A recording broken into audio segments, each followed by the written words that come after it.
खासियत है इस चैप्टर की, खासियत क्या है कि आप है ना जो सिंपल सिंपल सी चीज है ना उसमें तो किसी को दिक्कत नहीं आएगी। आप सबको पता है ओपनिंग स्टॉक ट्रेडिंग अकाउंट की डेबिट साइड में आएगा, सारे इनडायरेक्ट एक्सपेंस P&L की डेबिट साइड में आएंगे, सारी इनडायरेक्ट इनकम P&L की क्रेडिट साइड में आएगी, सारे डायरेक्ट एक्सपेंस ट्रेडिंग अकाउंट की डेबिट साइड में आएंगे।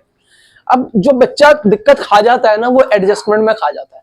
तो बेसिकली आपको ये याद रखने की जरूरत नहीं है, ये तो आपको याद होना ही चाहिए, मतलब इसमें तो आपको कोई डाउट ही नहीं होना चाहिए कि ट्रेडिंग अकाउंट की डेबिट साइड में क्या आएगा, P&L की डेबिट साइड में क्या आएगा, P&L की क्रेडिट साइड में आएगा, बैलेंस शीट में कौन सी आइटम आती है और लाइबिलिटी में कौन सी आती है, एसेट्स में। इसमें तो कोई दिक्कत ही नहीं होनी चाहिए। इसमें है किसी को दिक्कत हो तो बता दो।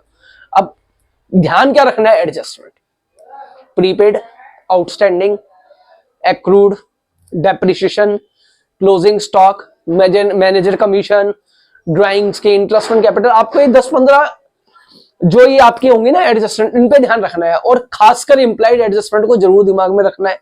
इंप्लाइड एडजस्टमेंट अगर आपने ध्यान नहीं रखी, आपने क्वेश्चन को ठीक से नहीं पढ़ा, आपका आंसर गलत होने के पूरे पूरे चांसेस रहेंगे। तो इस सवाल को भी मतलब इस चैप्टर के अंदर है कि हमें जवाब पे ध्यान देने से ज्यादा उतना ही सवाल पे ध्यान रखना है, क्योंकि सवाल ठीक से नहीं पढ़ा और हम भूल गए या हमने डॉट नहीं लगाया, हम भूल गए कि इस क्वेश्चन में इतनी एडजस्टमेंट थी और उस एडजस्टमेंट को हम भूल ही गए, हमने वहां पे उसे एप्लीकेबल ही नहीं करा, तो आपका आंसर पूरा गलत हो जाएगा। तो आपको ये ध्यान रखना है खासकर इंप्लाइड एडजस्टमेंट के केस में कि आपको कौन कौन सी जगह कौन कौन सी एडजस्टमेंट को देखना है। ठीक है, अभी आ रहे बच्चे चालू करते हैं, ठीक है ना।